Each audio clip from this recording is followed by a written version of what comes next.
Ymedia Group, the fastest growing media group in North America. Ramona ji, welcome to Ymedia, Channel Y, Radio Y. Ji. Hello, G. Great to be here with you today. Thank you so much. Ramona ji, please let us know about the current situation regarding Iran. What is going on? The ceasefire will continue or no? There will be talks in Islamabad. It will go positive way. Yes, please. Yes, absolutely. You know, we've been at the edge of our seat this past few days. First with the ceasefire that just happened, but then the first day after the ceasefire, we saw that the bombings continued on Lebanon by the Israeli forces, and we know that Iran had proposed that that would be also a ceasefire for Lebanon in their 10-point plan that President Trump said he is reviewing and he can negotiate on this upcoming negotiations tomorrow in Pakistan.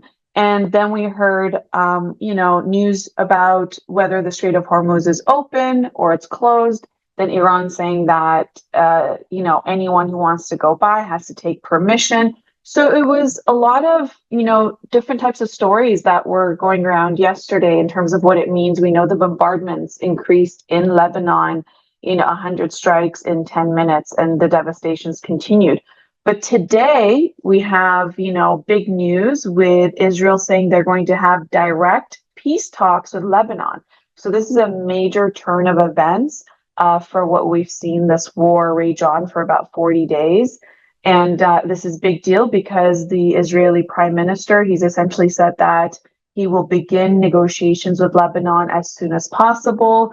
And this is ahead of the meeting that is taking place tomorrow. You have the names there between the United States as well as Iran. You have J.D. Vance, who is the vice president, who's been traditionally against foreign wars. This is what he had campaigned on, as well as President Trump, and when they won their last election.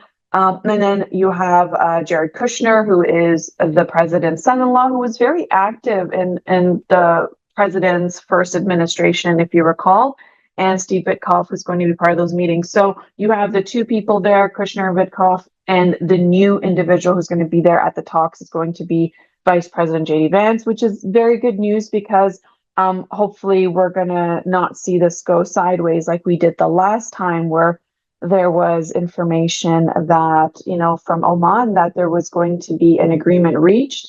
And then things really changed 2 days later when the strikes on Iran happened on February 28th, which led to this almost 40-day war. And then on the Iranian side, you have the parliament speaker, Ghalibaf, who's going to be there. And of course, the foreign minister, Ayakchi, who has been, really doing a lot of interviews in the past little while in mainstream media to really talk about what Iran's stance is.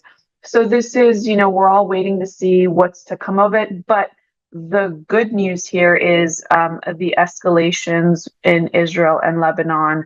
For them to have peace talks, it's a very big deal.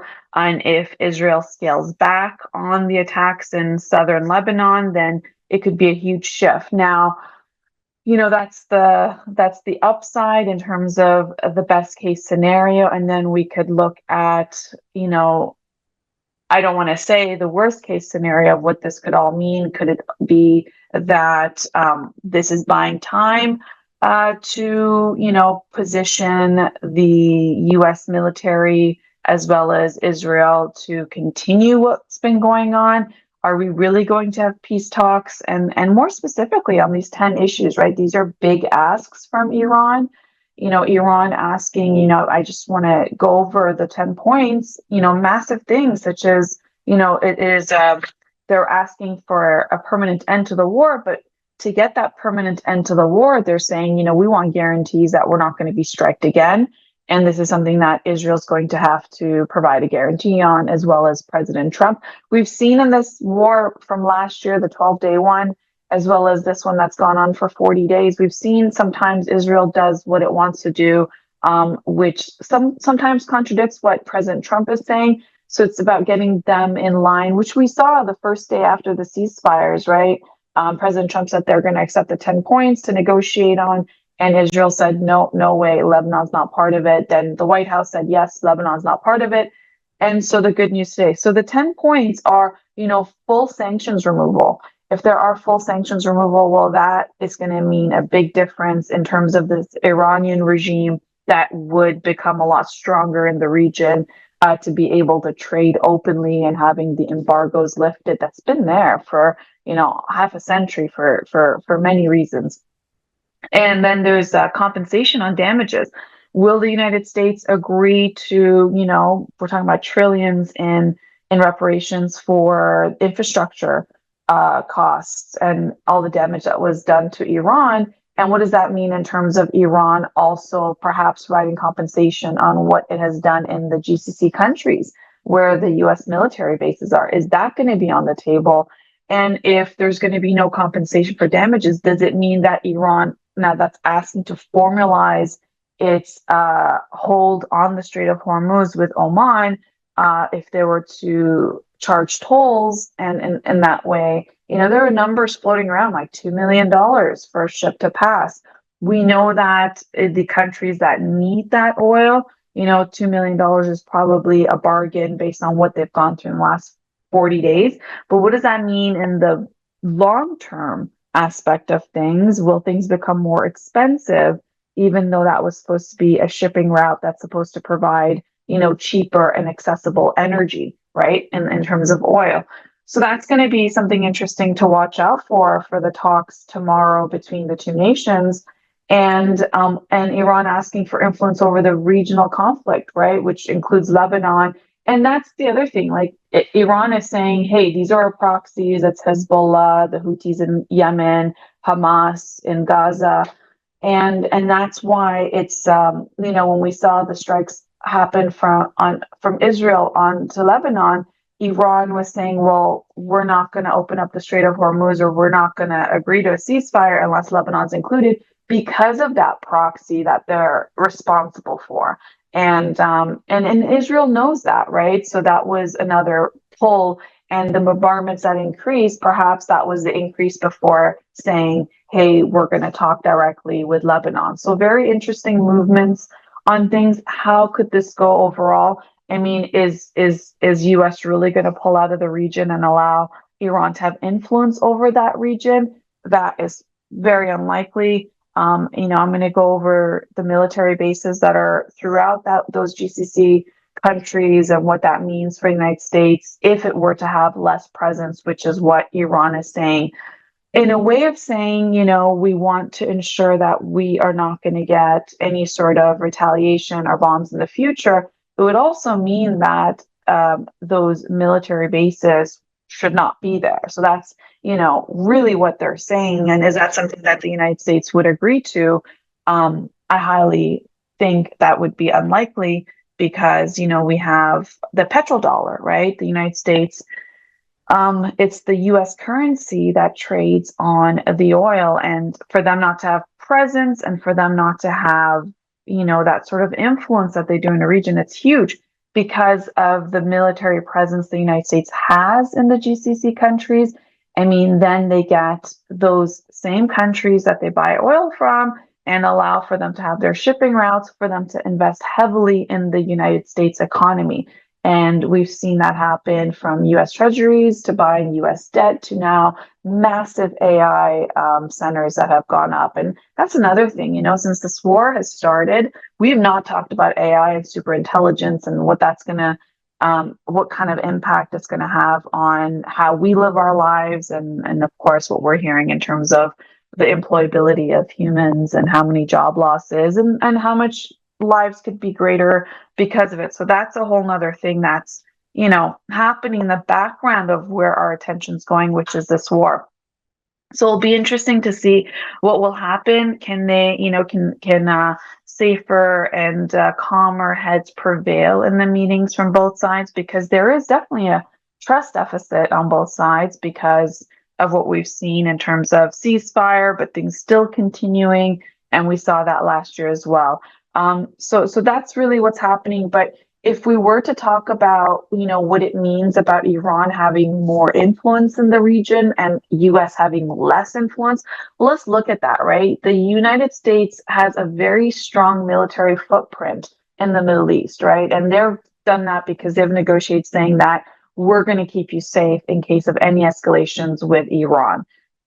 That did not happen in the last 40 days. So that's something else that I think a conversation that will happen between these GCC countries as well as the United States moving forward. But, in terms of strategic bases, the largest base, United States base, Army base, is in Qatar.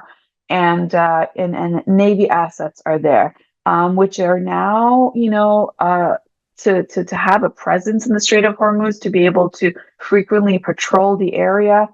And then you have the buildups of what the U.S. military has done in terms of sending their F-35s and F-22 fighters in the area. So that's the other question, right? Those presence are still there while these negotiations happen.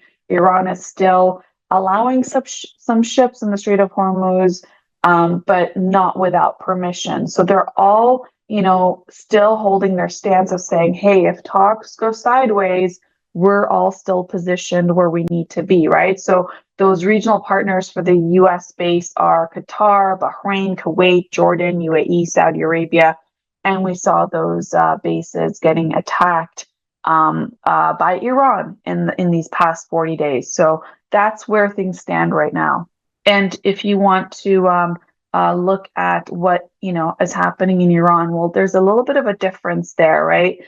Even though the regime has said, okay, we're ready to have talks, there is a bit of a difference here when you look at the regional aspects of how Iran is set up. Okay, so you have 31 provinces in Iran, and the way the Iranian regime has set up their military, right? It's called the Mosaic Defense, and this is what it is a decentralized military strategy. And that was developed by the Islamic Revolutionary Guard Corps, the IRGC, in a way to withstand, superpowers, countries with nuclear capabilities like the United States and Israel in case of a war. Now, we've seen this war happen for 40 days. It started on February 28th with the assassination of Ayatollah Khamenei, as well as the high-ranking officials in the regime. So what that did was that immediately triggered this decentralization system of the military in Iran in all 31 provinces. So what that means is that no longer from a centralized position of where the war would continue, but because the Ayatollah was assassinated, then immediately those 31 provinces will have their own commanders, will have their own regional ways in terms of having their own military capabilities and to protect their base. So that's the other thing, right? So when you have 31 autonomous provincial commanders who are not communicating in a centralized fashion in Tehran, then you have what you're seeing in the reports that played out the day after, or even after the ceasefire was agreed on, right? The ceasefire was agreed on 90 minutes before President Trump's deadline. And then we were hearing there were still attacks from Iran to its neighboring countries. So could that be part of what, is part of this mosaic defense system that is decentralized and each province is defending themselves? So if that's, and that is the case, because essentially what is set up for is that in case there is no central system, the Ayatollah is assassinated, which he was assassinated, then these regions must fight to the end, right? To either win or lose. So that's another thing. Does that mean Tehran has now, because there's no centralized ability, has lost its communication with all these different provinces? How does it integrate back? There's many high officials that have been assassinated in this war that's taken place for 40 days. So that would be interesting to see if this deal is reached. What does it mean in terms of Iran getting hold of it? And we know that the new Ayatollah, no one has seen him. Yes, he did put out a press release early on when he was appointed to be the next Ayatollah. But we know that in the attacks, the previous Ayatollah was his father. He lost his father, his entire family, his wife, kids.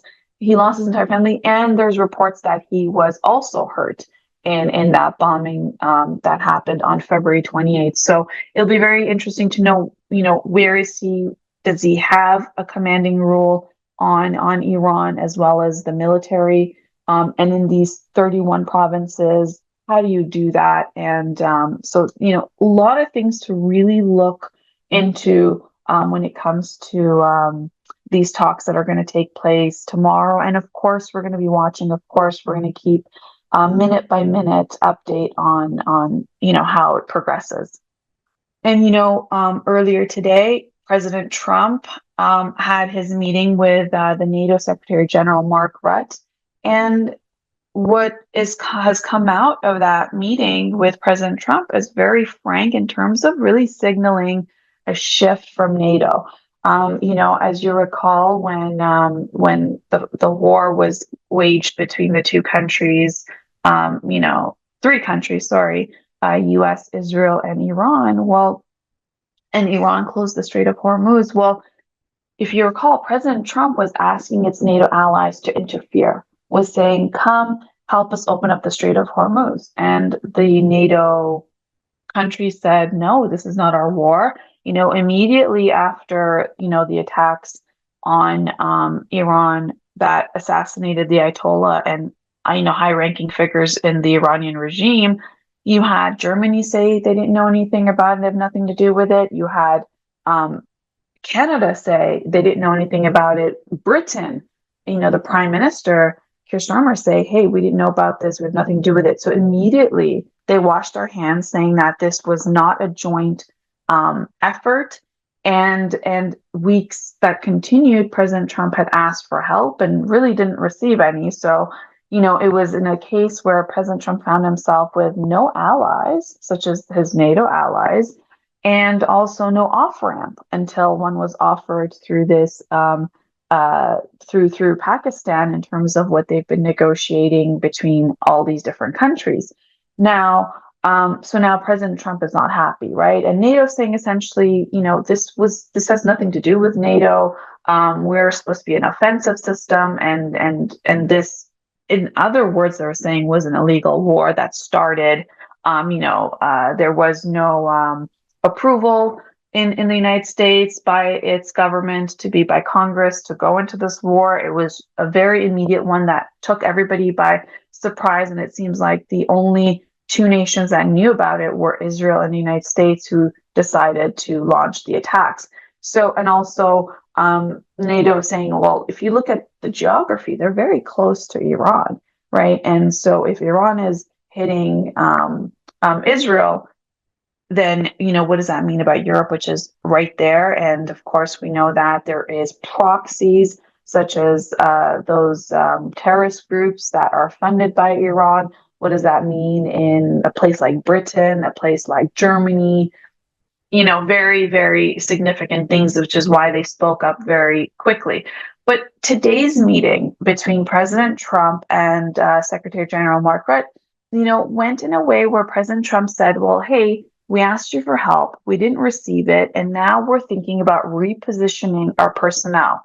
So what does that mean? That could mean a huge shift in how NATO has positioned itself. And we know that NATO's there as, a defense mechanism against Russia, another real superpower and super threat to Europe. And that's why there's NATO. So currently there's about 3 million personnel across those member states. And Trump is saying, well, we don't necessarily want to share the burden. And also, if you recall, Trump saying, we don't need the oil that's coming out of the Strait of Hormuz. You guys need it, right? You guys need this energy, and you guys really should be defending what you need in terms of the region in the Middle East, and really trying to kind of push that responsibility back on NATO, and NATO did not bite. So now, President Trump saying that if he is to shift the troops from NATO, that would mean, a significant thing for what it means for NATO for Russia, but also saying that we might pull our personnel from Germany and Spain, Italy, and France, and and really reposition them in new locations such as Poland, Romania, Lithuania, Greece. And these could be the new potential locations, which could mean a significant shift. And we know that Poland is very close to the Russian border because you have Poland and then you have Ukraine, and then, you know, there's that whole conflict between Ukraine and Russia. So what does that mean in terms of reactions for Russia, and what does that mean for NATO in general? So a lot of moving parts that is really changing the way things are, the status quo of what we've seen take place, right? So so that's really the latest update from the region. And now, if you want to come back to, our local front in terms of Canada, well, Canada has made announcements. They did under Mark Carney, our Prime Minister. He was very happy that there was a ceasefire announced 2 days ago, but since the retaliations had continued in Lebanon, the strikes in Lebanon by Israeli forces, Prime Minister Mark Carney said that Lebanon should be part of the ceasefire. So, Canada has made a stance, and as well as some of its NATO allies have made a stance on that specific thing, which we saw today, a big shift in what Israel and Lebanon in terms of having their peace talks. But, we know that right now, today is day one of the Liberal Policy Convention taking place in Montreal. It's a 2-day thing, and this is on the heels of a big win for Prime Minister Mark Carney. Why is that? The fourth MP, Conservative MP, crossed the floor. This is huge. So far, since he became Prime Minister last year, he's been at the job for now a year. He's become a very popular figure in terms of what we're seeing on Capitol, on Parliament Hill. You have MPs crossing the floor, 5 so far, 1 NDP, 4 Conservatives. This is unheard of. This is unseen. This is historic in Canadian politics. And so what does it mean for the official opposition leader, Pierre Poilievre? What does it mean for Mark Carney that could be forming government as early as this Monday? And what to watch out for is, will there be other floor crossings before Monday? Because what we've heard is that the Conservative MPs that have crossed floor, they're being asked by their Conservative caucus members that they were part of the Conservative, their ex-Conservative caucus members, on how it's like being a Liberal MP. And this is huge. We've heard reports from mainstream media that there are at least 40 MPs that are worried in the Conservative Party about what it means for their seats if there were to be a re-election, because Mark Carney seems to be very popular. And why is he popular, right? I mean, he's been a year at the job. Prior to that, he wasn't a politician. He wasn't a mayor. He wasn't a councillor. He wasn't a premier. He wasn't an MPP. He wasn't an MP. He wasn't a senator. He was nothing in terms of what we could judge him on. When it comes to as a politician, what we knew of him was he's a banker. He was a central banker in Canada as well as in England. And so when the question came in terms of who do Canadians rely on to help us navigate in the economy, Mark Carney keeps getting 50% plus in terms of the votes in any polls done, and what we saw him in terms of forming a minority government. Which is a big deal, because if you recall, 6 months prior to that, there were massive amounts of Liberal MPs saying that they're not going to seek re-election. Well, that was because they believed that they could not win an election with Pierre Poilievre, the leader of the Conservative Party, 26 points ahead. Trudeau having the worst approval ratings at the time, and them saying, well, we're not going to seek, another election, because what's the point of losing? And then when Trudeau resigned, stepped down, it caused for a leadership election. Mark Carney came on. His numbers, the Liberal numbers and the Liberal fortunes completely changed. And I think that has a lot to do with President Trump, because President Trump was really, really, the way he spoke about Prime Minister Justin Trudeau, the way he spoke about Chrysler Freeland, and then it just escalated, right? The 51st state, calling Trudeau a governor, really, not a prime minister, not his counterpart. And then you saw that massive shift the first time Prime Minister Mark Carney showed up on at the White House. And, and in a way, the media realizing that, this is someone that at the time, today is a little bit different, but at the time, looking at President Trump having that level of respect for someone like Mark Carney in terms of his CV, he does have a very impressive CV of what he's accomplished in his lifetime. And then the rhetoric on the 51st state changed. And then, during the entire campaign time, a book, I guess, out of Doug Ford's playbook on elections, if you recall, when we had the provincial elections last year, Doug Ford, who is the chair of, the provinces, took a delegation to Washington, D.C. to try to fight against the tariffs and really saying, I'm focusing on tariffs. And that won him, another re-election. Mark Carney, well, it is a federal issue. When we saw him go over to Washington, D.C., or sending his ministers, his foreign affairs ministers, and all of that to trade ministers to D.C., we saw the poll numbers go up. So, it was just in the edge of, the average Canadian's mind that, hey, there's going to be tariffs. We're going to have job losses. Like when you look at what happened in Ontario with massive job losses in the auto sector, spinning us into what we saw affect the housing prices, purchases, and everything else as a domino effect. And then the tariffs that he said, 50%, and just throwing massive numbers out. Very scary for the Canadian economy, given that our biggest trading partner is the United States.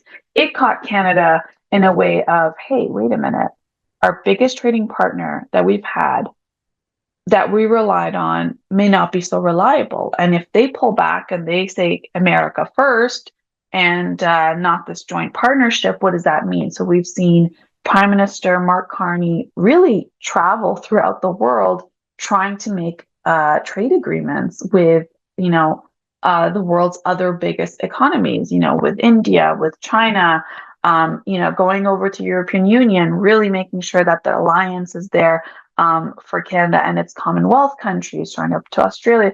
Massive, massive movements. Now, what does that mean for the average Canadian that's still seeking refuge when it comes to gas prices? Because we saw that go up in the last 40 days, right? When gas prices were at $1.30, we're looking at prices closer to $2 a liter, which is very massive. And of course, that affects everything else when it comes to this affordability. I mean, we've been talking about affordability in Canada for probably a decade now. And so is this the Prime Minister that's going to usher the way into affordability for Canadians? We know that this government alone has announced a lot of spending, right? Like when they announced their $122 million tariff aid, right? A lot of it, which, went to Quebec, because Quebec was also hit because of its trade partners with the United States. And, the Quebec government put out highlights of a $4.1 billion spending for a 5-year commitment. Talking specifically about, $400 million for businesses who are directly impacted by the U.S. tariffs, almost $200 million for companies that rely heavily on the U.S. markets and for them to diversify their export destinations. And, $900 million for regional economies, for forestry that was highly hit in Quebec, and tourism and biofood sectors. And we saw the same thing happen. Oh, and another thing that we saw Canada and Quebec offer, more specific in Quebec, is a deferral of GST, HST, and QST, which is the corporate income tax payments. And this waiver has, this waiver on certain installments and arrears will start from April 2nd, which is this month, to June 30th. We saw happen last year and continue for these sort of reliefs for businesses there. We saw the same thing, talks about the Ontario auto sector and what that means for Ontario jobs. And if you recall, do you recall our borders, which President Trump talked about, fentanyl crossing the border and us having to really, really increase the border service agency across the Ontario border. So these are some of the things that Ottawa has said, but has that been enough, right? We know that it also decided to invest about $4 million in wood manufacturing. And really, when it comes to the Alberta government having an initiative saying, hey, they're supporting the small to medium-sized businesses that are manufacturing when it comes to in Alberta. So, we know that the latest numbers in February was, it was like 84,000 jobs lost in Canada. So it's going to be very interesting to see what this prime minister is going to do in terms of being able to bring back jobs. We know that this prime minister has, met the NATO target of 2% of the GDP spending in the military. We know that the government of Canada pledged about $81.8 billion in their budget for defense spending. There was $6.6 billion in funding of Canadian defense strategy. They're saying that in the next decade or so, it's going to be highly funded with 600 defense firms, $9.6 billion in GDP of just creating 81,000 jobs in the Canadian economy. And some of that comes from, having jobs and positions in the Canadian defense sector and trying to create that as a powerful engine for the Canadian economy. We've seen this prime minister, really the spending has come from the government side to prop up the Canadian economy. But of course, we're interested in knowing what that means for the private sector. How can the private sector come back and thrive? We know the backbone of the Canadian economy is small businesses. And what are the challenges that small businesses are dealing with right now when it comes to trade and all of that? So aside from, the relief packages and the negotiations that are supposed to happen between the United States, Mexico, and Canada for our trade agreement, that's all supposed to be this year. So we'll see where things stand with these three nations, Mexico, United States, and Canada, and if they can come to a deal that really helps support the economies of these three countries. And that's where things are at. Now, the big news that, was just shocking through Parliament Hill about the floor crossings. Well, you had, Marilyn Gladu, which nobody expected, that has a seat in Southern Ontario, cross the floor. She is the fourth Conservative MP on a total of 5. So what does that mean for Prime Minister Mark Carney? We know that the new redistribution of the ridings that were created in the last election that took place last year, we know that the total seat count is 343. So for a party to have majority and to become the ruling party and to form government needs 172 seats. Now, these 5 floor crossings for Mark Carney to Mark Carney's Liberal Party has now brought the total to 171. So Mark Carney is just 1 seat shy away of a majority government. The Liberals, 171. The Conservatives are at 140. The NDP, 6 seats, right? We're talking about no party status. Like it's, and they already lost an NDP MP of Nunavut who crossed the floor just last month. The Bloc, 22 seats, the Green 1, and there's 3 vacant seats up for a by-election, which we're going to know the results of on Monday. Over the long weekend that just passed was the early voting, the advanced voting. On Monday, we'll know what happens in the 2 seats in Toronto that have been traditionally Liberal. One of them is Krista Freeland, who cleared up her seat, and the other one is in Montreal. And guess what? The policy convention of the Liberals today until tomorrow is in Montreal. So that should help shore up the votes in that sense. And so we're looking at what could be from this by-election a majority government for Mark Carney and then him pushing his agenda forward. If you recall, Trudeau was in a minority government. He really needed the NDP under Jagmeet Singh to prop up his government. And then they had the deal between the NDP and the Liberals to be able to push forward some of the NDP agenda, such as the universal dental care and some other initiatives that under Jagmeet Singh was pushed forward that the Liberals supported. And that was how that government was functioning. Fast forward to today, well, it looks like Mark Carney, in just matter of days, he's going to be forming a majority government. It would be quite a surprise if he doesn't, given that those 3 seats lean Liberal and his numbers are doing so favorably, which doesn't bode well for the Conservative leader Pierre Poilievre. Why is that? We know he just recently took a tour to the United States. He sat and did really popular podcast interviews with Joe Rogan, with the Diary of the CEO. Massive podcasts that have a lot of views. We know that the one on Joe Rogan has like millions of views.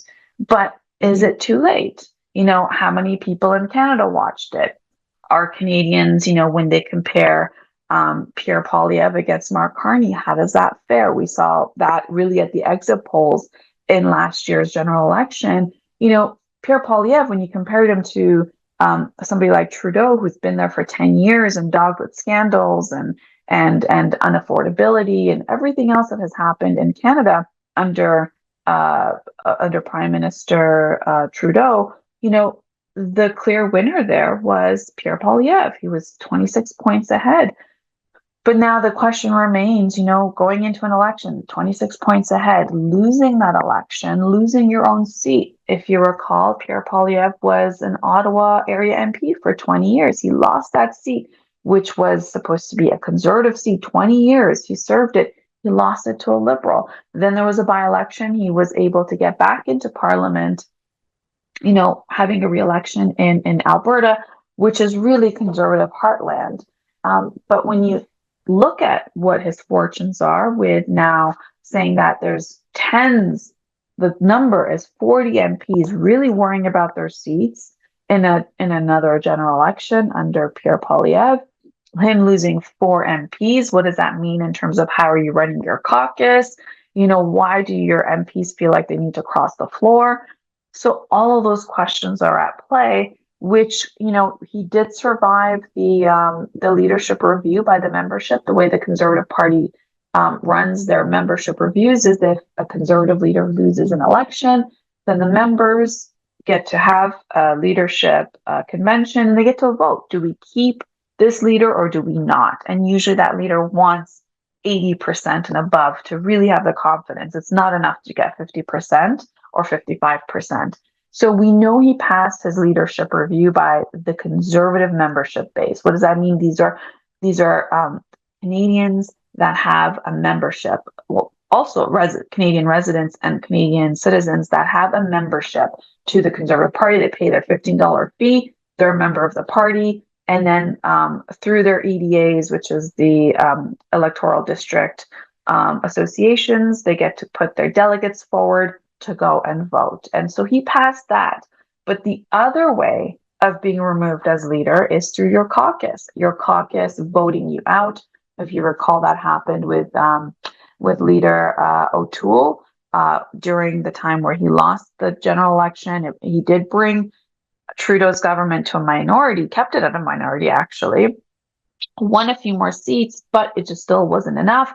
And he did not go through a leadership review by the membership. Essentially, what they did was the caucus voted to remove him as leader, and he went into a caucus meeting as the leader of the Conservative Party, came out not as just as an MP, right, and no longer the leader of the Conservative Party. We saw under Andrew Scheer, he lost the election. There was supposed to be a leadership that was in 2019. In 2020, there was supposed to be a leadership review by the membership, a convention, and he stepped down in December, so therefore he didn't go through it. And if you recall, there was actually no convention held then, or a policy convention, because we went straight into COVID. So there was some talks of had Andrew Scheer not stepped down in December of 2019, he would have probably stayed leader for quite some time because we went into the pandemic, right? So there's a lot of that speculation too, but that is history. Today, it's a Mark Carney government, so that's a completely, different aspect of things. So now, when you look at this, it doesn't look so well for Pierre Poilievre. And if already you have, four crossings, 40 MPs, worrying about their seats under his leadership, does that mean they're going to vote him out? And if so, who do they want to replace him with? Is there someone that is trying to come in and run for leadership? Because that would trigger a leadership election, or is it going to be an outsider? There's been wide rumors that somebody like Doug Ford would be interested in running. Now, this is not something he said he would do, but this is just speculation, and we're just speculating early. But these are going to be very interesting movements that will start happening after Monday, when we see what happens in those 3 vacant seats in the by-election. So a lot of things to, be mindful of. And when it comes to tech space, well, we have the Artemis 2 that took its mission to the moon, and it's captivated the world. And in a way, it was a big relief from what we saw happen on constant news when it's about the war and everything else. Now, we know that Artemis 2 mission marks humanity's first crewed return to the moon in over 50 years, right? So it's carrying astronauts to the lunar orbit. And its key mission was to take, key steps towards what would be a long-term lunar exploration, and of course, an eventual mission to Mars. So this is all the precursor to that, and it's really ignited global interest around it. I mean, we all waited to see when Artemis actually took off just, a few days ago. Now, what does that mean for Canada? We know that there's a Canadian astronaut his name is Jeremy Hansen. He is making history in Canada as a part of Artemis 2 crew, and he is the first Canadian ever to travel to the moon. So this is big, big news for Canada. But it's not just with our astronaut. Canadians are contributing beyond just personnel with key technologies and supporting communications and mission operations. So this is a highlight for Canada's growing role in the space exploration, which is a very good news. When it comes to entertainment, well, we know that streaming services has been the main thing that, Canadians rely on. So there, you have your mainstream news, the mainstream channels that Canadians watch. And then, of course, YouTube as, one of the biggest platforms to be able to consume content. But then you have the streaming services where it comes to being able to watch your favorite shows from the 90s to movies from that era, and of course, new releases. And we saw a lot of big blockbuster releases happen just on streaming services, no longer taking us to the movie theater, but on the streaming platforms. But what's happening? We saw a saturation in the market. Netflix really did lead for quite some time. If you recall Blockbuster before Netflix, where you actually used to go and you used to rent your DVDs, and, even before that, cassettes. And if you recall Rogers Video, well, that all changed shape when technology forefront came in terms of streaming. No longer do you own the video or the DVD that you would purchase or rent. Now it's about streaming services. Nobody owns it. You could purchase it, but it sits on the platform of the streaming provider. Now, the costs are climbing, even though, it climbed to about $20 a month. There has been different levels of subscription where it comes with ads. And if you're okay with watching ads, then you could pay the lower fees. And that's kind of a way that these streaming services have decided to not lose their market share. When, affordability became an issue, people just realized, wait a minute, I'm subscribing to 3, 4, 5 streaming services. I'm paying, almost $80. Hey, I was paying cable $80 to $100. I withdrew from cable, went on minimal cable, and decided to take on, streaming services. And, because the shows you like, or the movies that you prefer, or the documentaries, they'll sit on different platforms depending on who owns the rights to that content. And then it just grows and grows. And there was that competition that happened. So when people started deactivating their services, seeing, well, I'm not nearly consuming as much content as I'm paying for it. And when you add your internet, prices, having home internet, your mobile, obviously you need data and your plan. And then if you have cable subscription, and now you have 2 to 3 different streaming services, it really adds up, right? If not in the hundreds, right? Realistically. So what happened? Well, the streaming services realized, okay, if people are deactivating, that affects our market share. That affects our market share and our subscription fees. Well, it's also going to affect our ability to purchase content, very valued content, and also create value content in terms of our studios, right? So that was a big thing. So they said, okay, well, how about we come up with, and then there was that password sharing issue that was the case, right? So one account that's paying, and then it's operating between family members or friends who are logging in at different, IP addresses and consuming the content. So it came up with different structures. They even came up with, a few more dollars, and your friends and family can have your shared plan, just like we see in the mobile plans where, your friends and family can pool minutes and, be an add-on. So that is what the streaming services came up with. So now you're seeing these different models take place, but then you have Prime Video, right? That is a key thing when it comes to having a Prime account, which allows you to get your Amazon packages and access to all of that. Well, it's jumping its tiers, from ad-free to with ads. We're seeing that even with Spotify, right? Jumping incrementally from $12 to $13. So this is a way in terms of making to see how can we reduce more churn and make things a little bit more affordable. Now, where does that stand with the future of streaming and how it's competing with the likes of YouTube, or if it's even competitive? We'd love to hear your thoughts on it.